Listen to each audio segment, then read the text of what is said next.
ஓவியர், கதாசிரியர், இயக்குனர், நடிகர் என பல துறைகளில் தனது திறமையை வெளிப்படுத்தி வென்ற பன்முக கலைஞர் பொன்வண்ணன் அவர்களை பேச காலத்தின் பேரன்பும் பெரும் ஆசீர்வாதங்களும் நம் அனைவருக்கும் முழுமையாக கிடைக்கட்டும். உங்கள் அனைவருக்கும் என் அன்புகளும் இந்த நிகழ்விற்கு என்னுடைய வாழ்த்துக்களும். 2005 ராம் திரைப்படம்.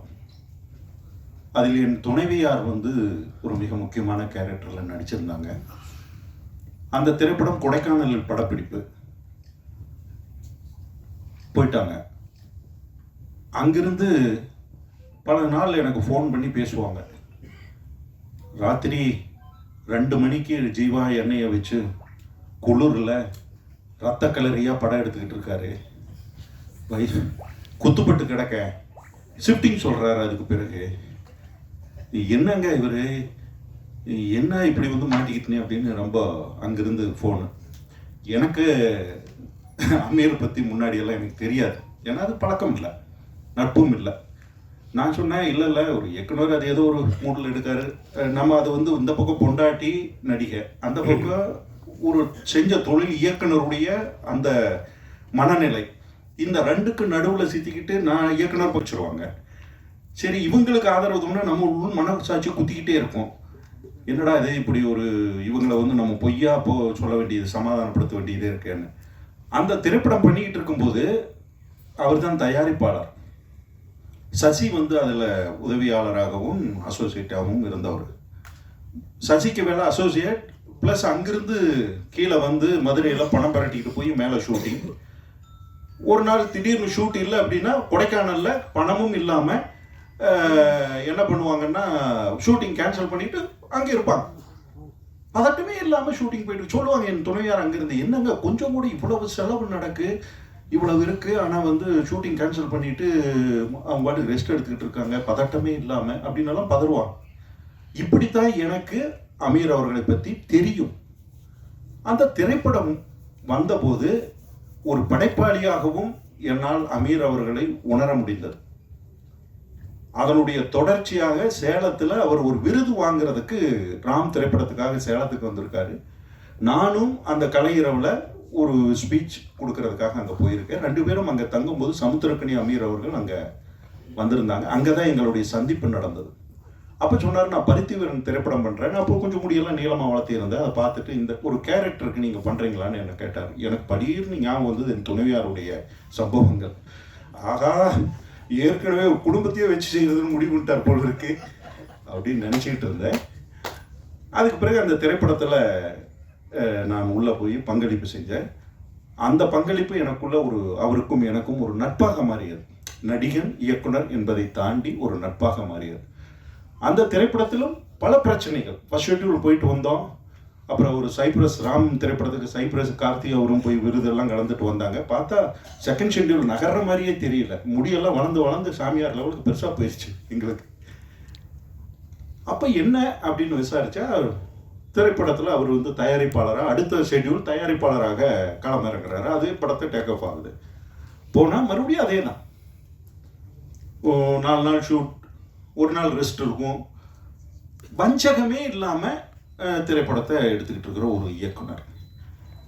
கஷ்டங்கள் இருக்குது, போராட்டங்கள் இருக்குது. ஆனால் அவருடைய பாதையை விட்டு விலகினதா எனக்கு தெரியல. அந்த திரைப்படம் சார்ந்த காலகட்டத்தில் ஒரு நடிகனை கடந்து நானும் அவரும் ஒரு நட்பு ரீதியாக உரிமையோடு பேசிக்கொள்ளக்கூடிய ஒரு நபராக நானும் அவரும் எப்போதுமே இருந்திருக்கோம். நான் உரிமையோடு பேசுவேன், அந்த உரிமையை அவர் நட்பாக எடுத்துக்கொள்வார். இதுதான் எங்களுக்குள்ள இருந்தது. அதில் நல்லது, கெட்டது, தனிப்பட்ட வாழ்க்கை, சமூக வாழ்க்கை எல்லாமே கலந்திருக்கும் அந்த விவாதத்துக்குள்ள. அதனுடைய பருத்திவீரனுடைய வெற்றி, அந்த வெற்றியில் ஏற்பட்ட பிரச்சனைகள், அதுக்குள்ளே இருந்த ஒரு யோகி திரைப்படம் பண்ணும்போது அவர் நடிகனாக உள்ள நுழைகிறார். எனக்கு ஒரு நடிகனாக அவரை ரொம்ப பிடித்த படம் யோகின்னு சொல்லுவேன். யோகியில் பார்த்தீங்கன்னா எல்லா டைமென்ஷனும் இருக்கும். ஒரு கதாபாத்திரத்துக்கு ஒரு நடிகன் தன்னை தானே செதுக்கிட்டு இந்த மீடியாவுக்குள்ளே வரும்போது அவர் முழுமையாக அந்த திரைப்படத்தில் வேலை செஞ்சார். அதுவும் அப்படி தான். சின்ன படமாக எடுப்போம்னு ஆரம்பித்து அதுவும் அதே போல தான் வழக்கம் போல அது ஒரு மிகப்பெரிய படமாகத்தான் அது வந்து சேர்ந்தது. இப்படி தொடர்ச்சியாக அவரோடு நான் பார்த்த வரையிலும் அவருடைய வாழ்க்கையை நான் வந்து தனிப்பட்ட முறையில் நான் பேசும்போது எல்லாரும் திரைப்படத்துக்கு வந்து கெட்டு போவாங்க. நான் ஊரில் நல்ல பையனா அப்பா அம்மா வளர்த்தன பையனாக இருப்பாங்க. திரைப்படத்துக்கு வரும்போது ஒரு பழக்க வழக்கங்கள் அல்லது திரைத்துறை சார்ந்த சுதந்திரம் எல்லாம் சேர்ந்து அவங்களே கொஞ்சம் அந்த அப்பா அம்மா வளர்த்தன பையன்றது கொஞ்சம் மாறுபடுத்தி பயணிக்க வைக்கும். ஆனால் இவரை பொறுத்தவரை உள்டா, சென்னைக்கு வர்றதுக்கு முன்னாடி வரைக்கும் எல்லா தப்பும் பண்ணணும் ஒரு பொறுக்கி அவர். அப்படித்தான் மதுரை வாழ்க்கை இருந்திருக்கு. ஆனா சென்னை திரைத்துறைக்குள்ள வரும்போது மிக சிறந்த ஆன்மீகவாதியும் தனி மனித ஒழுக்கத்தோடும் இருக்கிற ஒரு பார்வைக்கா வந்துடுறார். ரொம்ப ஆச்சரியம். அந்த திரைத்துறைக்குள்ள வந்த காலகட்டத்தில் இருந்து எனக்கு ஒரு ஆரம்ப காலகட்டம் தெரியல அவரை. ஆனா ராம் அப்படிங்கிற படத்தினுடைய தொடர்ச்சி எனக்கு தெரியும் போது முன்னாடி அவருடைய வாழ்க்கையை பத்தியும், பாலா வந்து என்னுடைய அரை நண்பர் இயக்குனர் பாலா.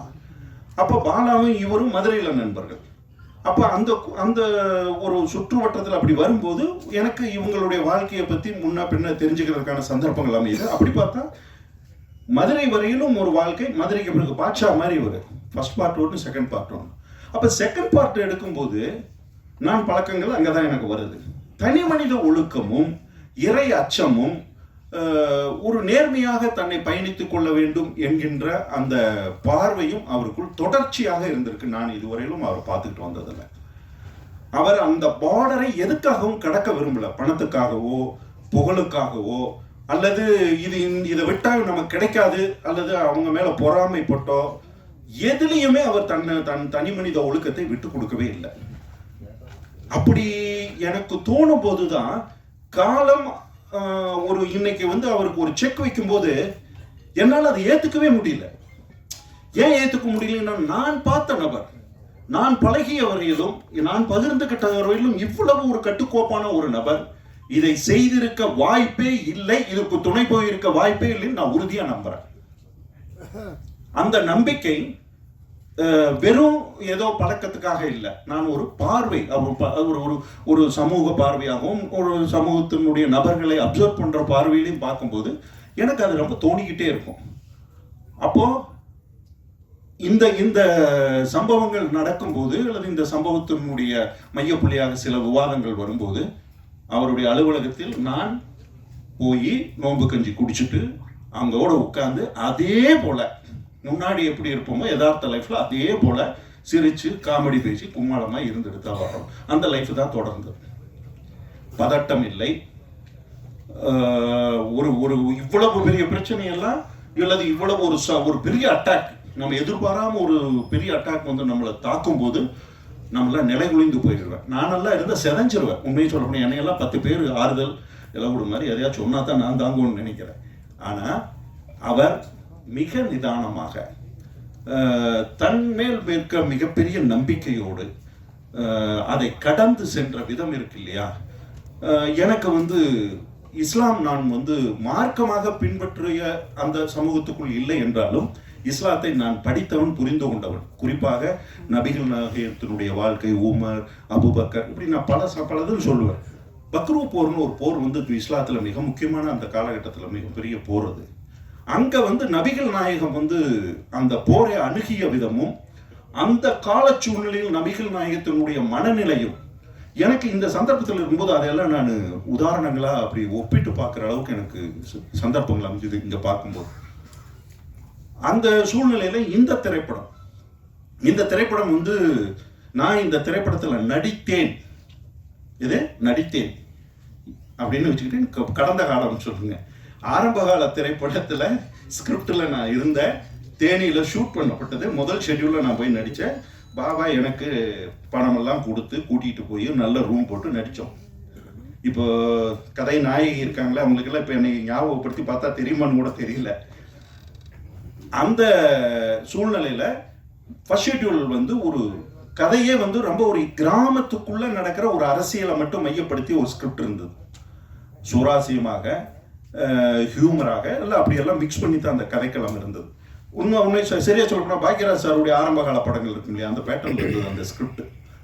ஆனால் அந்த ஸ்கிரிப்டை எடுத்து போயிட்டு ஃபர்ஸ்ட் ஷெட்யூல் முடிச்சு வரும்போது அது இந்த ஸ்கிரிப்ட் என்ன டிமாண்ட் பண்ணுதுன்னா இதே கதைக்களம் கொஞ்சம் பிரமாண்டப்படுத்திக்கணும், அதில் இன்னும் கொஞ்சம் அரசியல் தளமெல்லாம் உள்ள ஏற ஏற கிராமத்திலிருந்து கதை கொஞ்சம் விரிவடைந்தது. விரிவடையும் போது எங்க கேரக்டர்ஸ் அதுக்கு பிறகு டெவலப் பண்ணக்கான சூழ்நிலை இல்லை.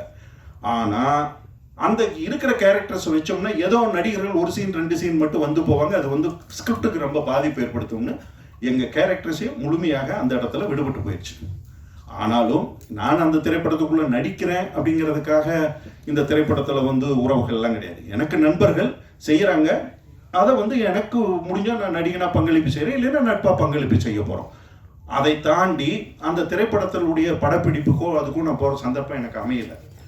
ஆனா இந்த படத்தை முழுமையாக முடித்து நான் பார்க்கும்போது ஆதம் பாவா இதுல மிகப்பெரிய ஒரு போராளியா இருக்காங்க.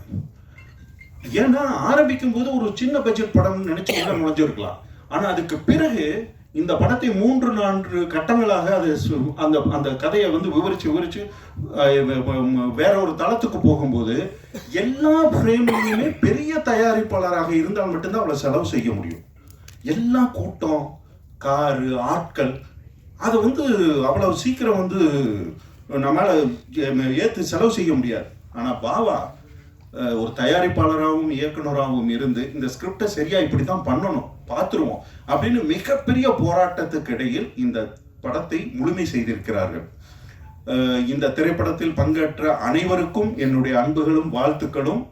காலம் மறுபடியும் இவர்களுக்கு தனது பேரன்பையும் பெரும் ஆசீர்வாதத்தையும் வழங்க வேண்டும். இது வெற்றியை நோக்கி முழுமையாக பயணித்து அவர்களுக்கு தொடர்ந்து கலைத்துறையில் அடுத்தடுத்த நிலைக்கு செல்கின்ற வாய்ப்புகளை வழங்க வேண்டும் என்று ஆசைப்பட்டு விடைபெறுகிறேன். நன்றி, வணக்கம்.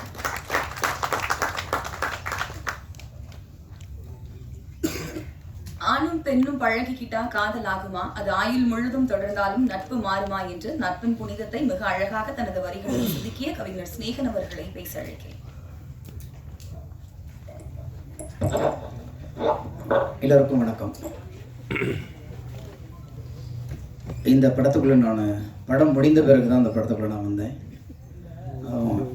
அந்த படத்துடைய கதை நாயகன் என்னுடைய ஆஸ்தான இயக்குனர் அமீர் அவர்கள் இந்த படத்தை ஒரு ப்ரொமோஷன் சாங் மாதிரி பண்ணணும்னு சில காட்சிகள் போட்டு காமிச்சார். அதை பார்த்தும்போதே எனக்கு தோணுச்சு, மீண்டும் ஒரு அமைதி படம் மாதிரி ஒரு படம் அமைஞ்சிருக்கு அப்படிங்கிற ஒரு இருந்துச்சு. ஏன்னா அரசியல் நக்கல்ங்கிறது ரொம்ப ரசிக்கக்கூடியதாக இருக்கும். எனக்கு தெரிஞ்சு நான் கடந்து வந்ததில் அமைதிப்படைக்கு அப்புறம் அவ்வளோ நக்கல் அல்லது கிண்டல் கேலிகள் பெரும் கருத்தை கூட நகைச்சுவையாக கொடுக்கக்கூடிய ஒரு கதைக்களம் இது வரைக்கும் அமையல்னு நினைக்கிறேன். ஆனால் அந்த குறையை நிச்சயமாக உயிர் தமிழுக்கு சரி செய்யுங்கிற நம்பிக்கை எனக்கு இருக்குது. சில காட்சிகள் பார்க்கும்போது அதுக்கப்புறம் தான் அந்த பாட்டு எழுத ஆரம்பித்தோம். ஓட்டு கேட்டு வருவாங்கன்னு சொல்லிட்டு அந்த பாட்டை கேட்டோம்.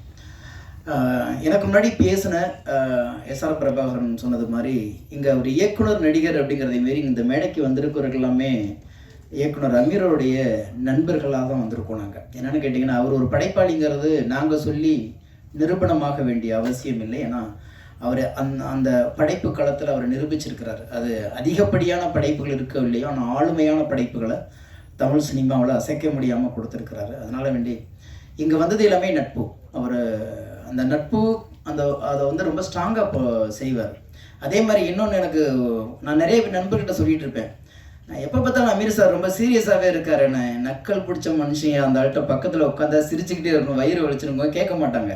இந்த 2 பாட்டு பார்த்தாலே அவங்களுக்கு தெரிஞ்சிருக்கும்னு நினைக்கிறேன். அப்போ தான் எனக்கு மறுபடியும் சத்யராஜ் சொன்ன ஞாபகம் தான் வந்துச்சு. சத்யராஜ் சார் சொன்ன அந்த டயலாக்கை மறுபடியும் மாற்றி சொல்லணும் போல தோணுச்சு. பாண்டியர் பரம்பரையில் ஒரு எம்எல்ஏ அப்படிங்கிற மாதிரி அந்த நக்களை படம் முழுக்க அள்ளி இறைச்சிருப்பாங்க.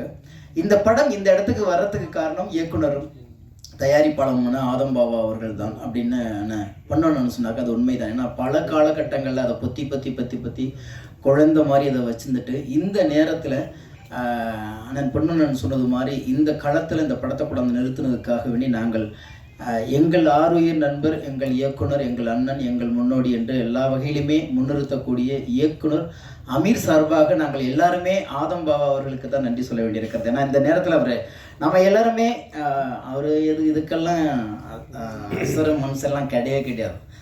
இந்த பிரச்சனையெல்லாம் வரும்போது உடனே மறுநாள் அன்னைக்கே ஃபோன் பண்ணுறேன், எங்கே இருக்கீங்க, ஆஃபீஸில் இருக்கேன் வாங்கங்கிறாரு. எந்த பதட்டமே எதுவுமே கிடையாது. அதே மாதிரி திடீர்னு ஒரு நாள் ஒரு 2 மணி 3 மணிக்கு நான் ரெக்கார்டிங் முடிச்சுட்டு வரேன், அவர் காரில் ஃபேமிலியோட போய் சாப்பிட்டுட்டு வந்துட்டுருக்காரு. அப்போ நம்ம என்னென்னா எங்கேயுமே வந்து நிரபராதியாக இருந்துட்டோம்னா நம்ம எங்கேயுமே வந்து அச்சப்பட தேவையில்லை, ஓடி ஒளிய வேண்டிய தேவையில்லை. ஆனால் பல்வேறு ஊடகங்கள் வந்து பல்வேறு மாதிரி சித்தரிக்கப்பட்ட போதெல்லாம் ஒரு மனிதன் அமைதியாக இருக்கிறதுனாலேயே என்ன வேணாலும் பேசுமா இந்த உலகம் அப்படின்னு ஒரு பெரிய வருத்தம் அந்த காலகட்டத்தில். சரியோ தப்போ காலம் முடிவு பண்ணட்டும், நீதி முடிவு பண்ணட்டும். நீங்களும் நானும் அவசரப்பட்டு நீதிபதிகளாக மாறி நிற்பதனால்தான் பல பேருடைய நம்பிக்கை உடைந்து சிதைந்து புதைந்து போய் விடுகிறது. அதை ஒருபோதும் செய்யக்கூடாது. நம்மளால ஒரு சின்ன புழுவுக்கும் ஒரு புல்லுக்கும் கூட நம்பிக்கை தருவதற்கான அருகதை இல்லாத போது ஒருவனுடைய நம்பிக்கையை பிழைப்பதற்கான வேலையை ஒருபோதும் நாம் செய்கிறது தான் இந்த மானுடத்துக்கு செய்கிற மிகப்பெரிய துரோகம். முடிஞ்சா நம்பிக்கையை கொடுக்கணும், இல்லை விலகி நிற்கணும், இல்லை வழிவிடணும். ஒருத்தனை அடிச்சு அடிச்சு அடிச்சு கீழே கீழே குனியலாம், அதான் அந்த மூக்கு வந்து தரையில் படுற வரைக்கும் குனியலாம். ஆனால் குழியை தோண்டிக்கிட்டு புதைகிற அளவுக்கெல்லாம் ஒருத்தனை குனிகிற அளவுக்கு நம்ம விரட்டக்கூடாது. ஆனால் அப்படியெல்லாம் இருந்தால் கூட மீண்டும் மீண்டும் மீண்டும் புதைக்கப்பட்ட விதைகளை முளைக்கப்படுகிறது மாதிரி அவர் எப்போதுமே எழுந்து நிற்பார். எப்போதுமே இன்னைக்கு எழுந்து இந்த களத்துக்கு இந்த இடத்துல வந்திருக்காருன்னா எனக்கு தெரியும். ஏன்னா இவர்கள்லாம் நட்பு ரீதியாக பயணப்பட்டாலும் அண்ணன் கருப்பள்ளியப்பனுக்கும் எனக்கும் தெரியும். அவரோட நிறைய காலகட்டங்களில் கூட நாங்கள் இருந்திருக்கோம். அதெல்லாம் எதற்கும்லாம் அசர மனுஷன் கிடையாது. அந்த அளவுக்கு வந்து நின்றுருக்காரு. கண்டிப்பாக காலமும் இறைவனும் அவருக்கான ஒரு பெரிய விடியலை கொடுக்கும். இந்த படத்தை பொறுத்த வரைக்கும் நிச்சயமாக அரசியலை வந்து ரொம்ப வலுவாக நகைச்சுவையாக பேசியிருக்கிறது. ஏன்னா மிகப்பெரிய உலக வரலாறுகளையும் உலக அரசியல்களையும் நகைச்சுவை மூலியமாகத்தான் நம்ம வந்து இந்த படைப்புகள் கொடுத்துருக்குறோம். அதுக்கு ஒரு மிகப்பெரிய உதாரணமே சார்லி சாப்ளின் வந்து ஹிட்லரை கூட அவ்வளவு தூரம் சட்டையர் பண்ணி எவ்வளோ நகைச்சுவை பண்ணியிருக்காரு, எவ்வளோ பெரிய கருத்துக்களை எடுத்து கேலி கிண்டலுமாக இந்த படைப்புலகத்தில் தெளிச்சிருக்காருங்கிறது நம்ம எல்லாத்துக்குமே தெரியும். அந்த அளவில் பெரும் கருத்துக்களை கூட முகம் சுளிப்பார்களோ என்ற பயப்படுகிற கருத்துக்களை கூட நகைச்சுவையாக சொல்லும் பொழுது அதை இலகுவாக மக்களுக்கு கடத்த முடியும். அந்த ஒரு வித்தையை ஆதம் பாவா அவர்கள் இந்த படத்தில் அமீர் அவர்களை வைத்து நகர்த்தியிருக்கிறாரு. நிச்சயமாக அரசியல் நம்ம எல்லாருமே ஒரு அரசியல் கட்சி தான். நான் எந்த கட்சியும் இல்லைன்னு யாரும் சொல்ல முடியாது. வீட்டை விட்டு வெளியில் வந்துட்டீங்கன்னாவே நீங்கள் அரசியல்வாதி தான். வேணா உங்களுக்கு அடையாளம் இல்லாமல் இருக்கலாம், சொல்லாமல் இருக்கலாம். எந்த அரசியலும் இல்லாமல் யாரும் வாழ்ந்து விட முடியாது. பேச பயப்படுகிறோம். பேச துணிகிறவர்கள் வீதிக்கு வருகிறார்கள். வீதிக்கு வந்தவர்கள் விமர்சனம் செய்யப்படுகிறார்கள், விமர்சனத்துக்கு ஆளாகிறார்கள். விமர்சனத்துக்கு ஆளாகி பயந்து போனவர்கள் தோற்று போகிறார்கள். துணிந்து இருந்தவர்கள் வென்று விடுகிறார்கள். அமீரும் ஆதம் பாபாவும் இந்த படத்தில் துணிந்திருக்கிறார்கள். வெல்லுவார்கள். வாழ்த்துக்கள்.